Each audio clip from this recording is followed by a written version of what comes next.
Assalamualaikum warahmatullahi wabarakatuh. Salam sejahtera untuk kita semua.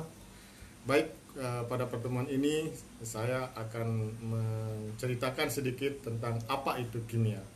Jadi, kimia itu adalah ilmu yang mempelajari tentang materi dan perubahan yang menyertai reaksi pada materi tersebut sehingga menghasilkan produk yang baru. Dan kimia telah menghasilkan banyak produk yang baru, dan produk itu sudah digunakan pada banyak sekali aplikasi seperti bidang pertanian, peternakan, industri, kemudian kesehatan, energi baru dan terbarukan, dan banyak hal lain. Tapi yang tidak kalah pentingnya adalah kimia itu banyak terkait dengan kehidupan sehari-hari kita. Nah, ini adalah contoh kimia di kehidupan sehari-hari. Misalnya balon, Anda bisa melihat balon yang terbang itu mengandung gas nitrogen, salah satu unsur kimia.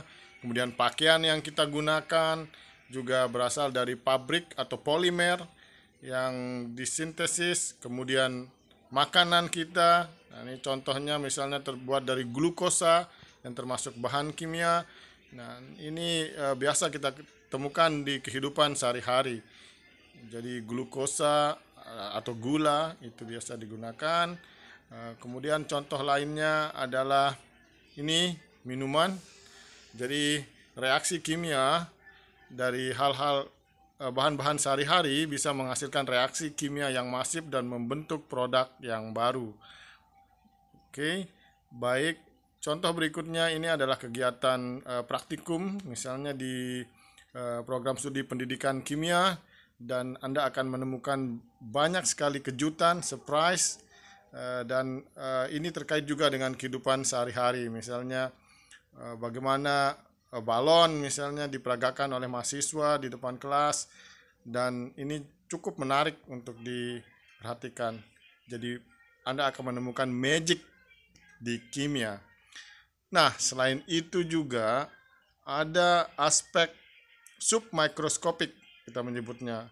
Jadi ini adalah bagaimana logam emas diekstraksi oleh senyawa tertentu dan dimodelkan menggunakan komputer untuk melihat bagaimana unsur-unsur itu bereaksi.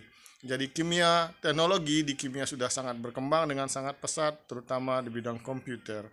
Nah, ini adalah contoh lain magic yang Bapak sampaikan tadi, fluoresen yang berpendar.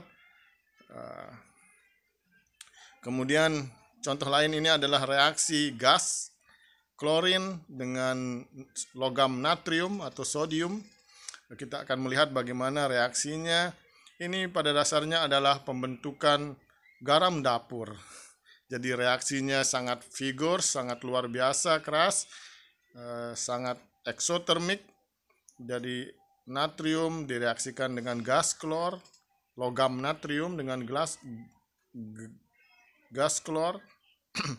Nanti Anda akan melihat perubahan suhu, perubahan warna, bau, tekanan.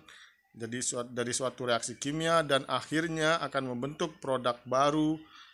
Contohnya ini garam dapur atau NaCl yang biasa Anda cicipi dan rasanya asin.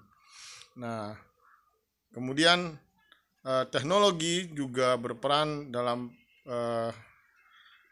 menjelaskan tentang kimia akhir-akhir ini, dan ini menjadi sangat baik untuk mempermudah pemahaman kita tentang kimia.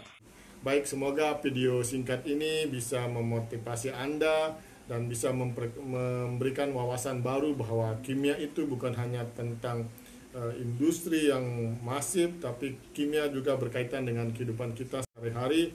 Semua aspek di kehidupan kita, mulai dari lahir, bahkan tubuh kita sendiri pun memiliki aspek kimia. Baik, terima kasih. Semoga bermanfaat. Wassalamualaikum warahmatullahi wabarakatuh.